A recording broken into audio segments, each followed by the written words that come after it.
দুইজন বন্ধু মরুভূমির মধ্যে হেঁটে যাচ্ছিল। তো এক পর্যায়ে কোনো একটা কারণে একজন বন্ধু আরেকজন বন্ধুকে চড় মারলো।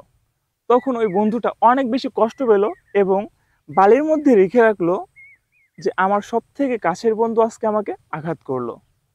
ঠিক তার পরের দিন যে বন্ধুকে চড় মারছিল ওই মার খাওয়া বন্ধুটা পুকুরের মধ্যে ডুবে যাচ্ছে।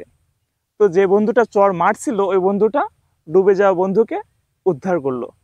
তখন যে বালির মধ্যে লিখছিল যে সব থেকে কাছের বন্ধু আমাকে আজকে আঘাত করলো, ওই বন্ধুই পাথরের মধ্যে খোদাই করে লিখে রাখছে যে আমার সব থেকে কাছের বন্ধু আজকে আমার জীবন বাঁচালো।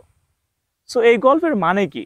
আমাদের লাইফে মানুষ যদি আমাদেরকে আঘাত দেয় সেটাকে বালুর মধ্যে লিখে রাখার মতোই মনে রাখা উচিত।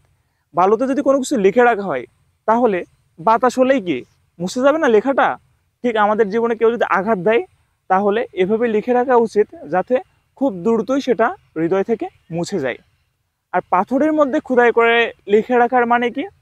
যে কেউ যদি আমাদেরকে উপকার করে তাহলে সেটা এমনভাবে মনে রাখতে হবে যেন মৃত্যু অবধি সেটা কখনো আমরা না ভুলে যাই। আর সেই ভালো কাজের জন্য, সেই উপকারের জন্য যেন আমরা তার সাথে সম্পর্ক রাখতে পারি।